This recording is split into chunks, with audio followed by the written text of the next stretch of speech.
वो आदमी जिसे पुलिस किलर के नाम से चार्जशीट कर चुकी है, जिसे 3-3 कत्ल करके पूरे शहर में दहशत फैला रखी है, वो मुझसे अपना केस लड़ने की बात कर रहा है। 3 नहीं 4 खून किए हैं मैंने। लगता है शाम का अखबार आपने पढ़ा नहीं। पुलिस ने मेरे नाम के साथ खूनी जोड़ दिया है, मगर मैं खूनी तभी माना जाऊंगा जब अदालत मुझे खूनी करार देगी। और खुराना साहब, आप जैसे काबिल वकील के लिए मुझ जैसे लोगों को अदालत से बचाना चुटकियों का खेल है। मिस्टर विशाल अग्निहोत्री, मैं अदालत में इंसाफ के लिए लड़ता हूँ। तुम जैसे खूनियों की पैरवी करने के लिए तालीम नहीं लिया है मैंने। हालात जो भी रहे हो, खून किया है तुमने, गुनाह हुआ है तुमसे। कोई गुनाह नहीं हुआ मुझसे जो हुआ उसे गुनाह मत बोलिए, क्योंकि वो जरूरी था इस शहर के लिए, इस शहर के सुकून के लिए। उन 4 लोगों की पहचान मिटाकर मैंने एक नेक काम किया मिस्टर खुराना, और इसके लिए मैं जेल की सलाखों के पीछे अपनी जिंदगी नहीं गुजारना चाहता, ना ही पुलिस से भागते हुए जीना चाहता हूँ, क्योंकि मैंने कोई गुनाह नहीं किया है। और आपके बारे में सब जानता हूँ मैं। कितने गुनहगारों को छुड़ाया आपने और उनको छुड़ाने के लिए कितनी कीमत ली आपने, सब जानता हूँ। अब खुद को नंगा करने में ज्यादा वक्त मत लो खुराना। साफ साफ बताओ कि क्या रकम चाहिए? 5 करोड़, 10 करोड़? हाँ?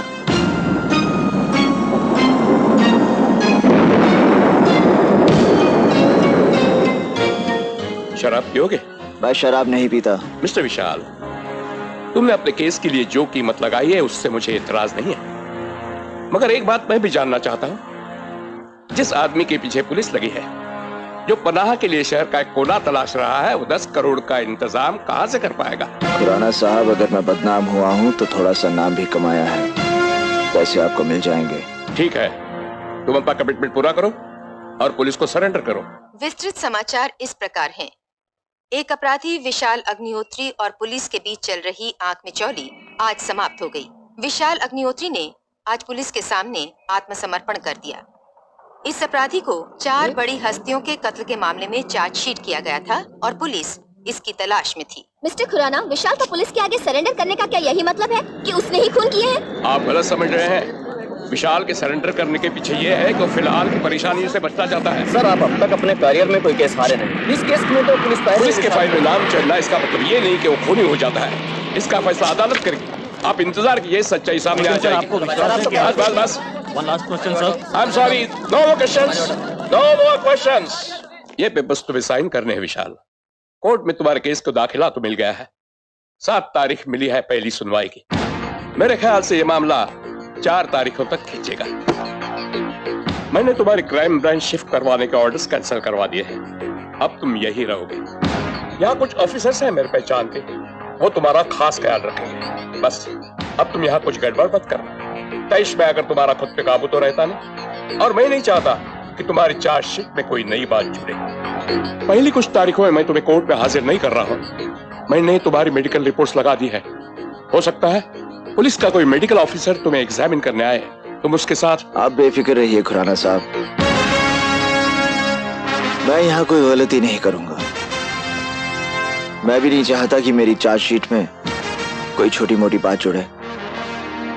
आप मुझे लेकर ऐसे ही परेशान हैं। हाँ विशाल, मेरे करियर का पहला किस्सा है जिसे लेकर मैं वाकई परेशान हूँ। जिंदगी में कभी शिकस्त नहीं देखी, शायद ये भी वजह हो सकती है। खुराना साहब, आपकी काबिलियत पर आपसे ज्यादा मुझे भरोसा है।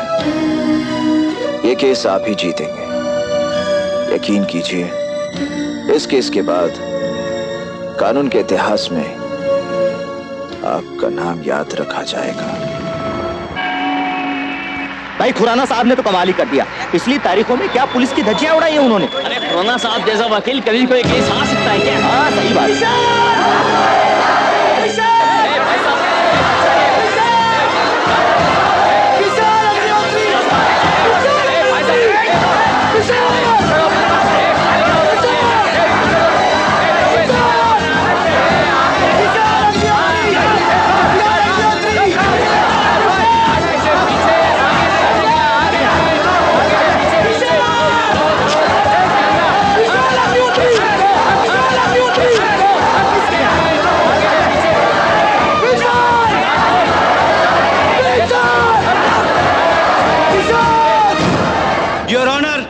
मैं मानता हूं कि विशाल अग्निहोत्री के लिए जितने भी सबूत मैंने जुटाए हैं, पिछली 3 तारीखों से मिस्टर खुराना मेरी हर विटनेस, हर एविडेंस का तोड़ निकालते आए हैं। मिलॉर्ड, मिस्टर खुराना अपनी काबिलियत के दम पर झूठ को सच्चाई का लिबास पहनाने में कामयाब हो चुके हैं, लेकिन मेरा प्रयास अब भी जारी है कि अदालत कहीं कोई गलत फैसला ना सुना दे।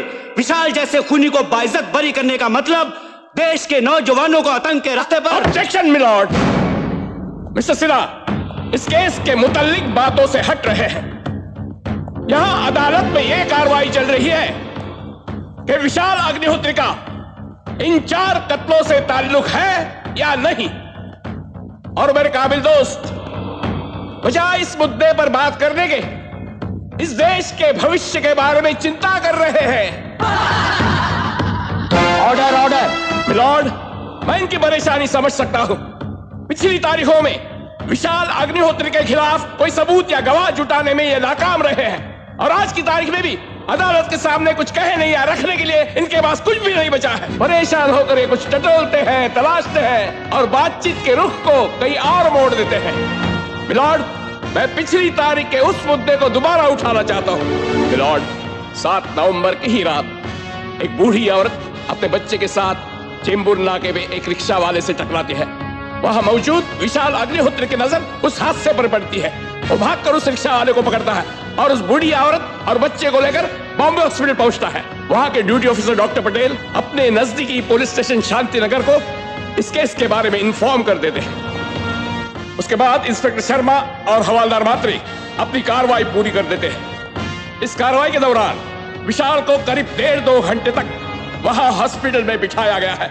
मिलॉर्ड, इस सच को साबित करने के लिए मैं आपके सामने कुछ सबूत और गवाह पेश करने की इजाजत चाहता हूं।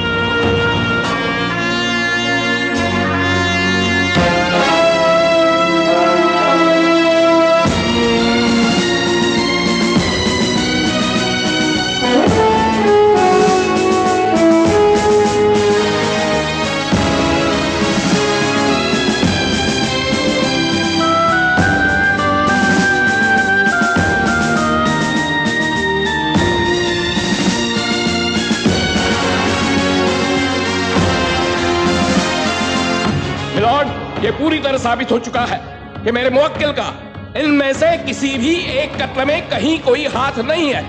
अब ये सवाल उठता है कि ये बेकसूर नौजवान अपने सर पर 4 खून के इल्जाम लेकर इस अदालत में क्यों खड़ा है। मिलॉर्ड, ये नौजवान पुलिस की जाती दुश्मनी का शिकार हुआ है। कुछ अरसे पहले नाला चौक पुलिस स्टेशन में इसने पुलिस की ज्यादती के खिलाफ आवाज उठाई थी। वहां उसकी पुलिस के साथ हाथापाई भी हुई थी, जिसके लिए इसने 4 रातें पुलिस लॉकअप में काटी। तब से यह नौजवान पुलिस की नजरों में चढ़ गया था। फिर पुलिस ने अपनी नाकामी को छुपाने और अपना सिक्का जमाने के लिए इन कत्लों के साथ इस विशाल का नाम जोड़ दिया था। बस मिलॉर्ड, मैं चाहता हूं इस नौजवान के साथ और ज्यादती न की जाए। अदालत अपना फैसला सुनाकर इसे बाइज्जत बरी करे। अदालत में इस मामले की अब तक हुई कार्रवाई पर गौर करने के बाद एक बात साफ हो जाती है कि पुलिस के पास ऐसा कोई ठोस सबूत या गवाह नहीं है जिसके आधार पर मुल्जिम विशाल अग्निहोत्री को कातिल माना जाए। वकील सफाई की दलीलें और विशाल के बचाव में रखे गए सारे सबूत भी यही साबित कर रहे हैं। लिहाजा ये अदालत विशाल अग्निहोत्री को बाइज्जत ऑर्डर ऑर्डर क्या हो रहा है?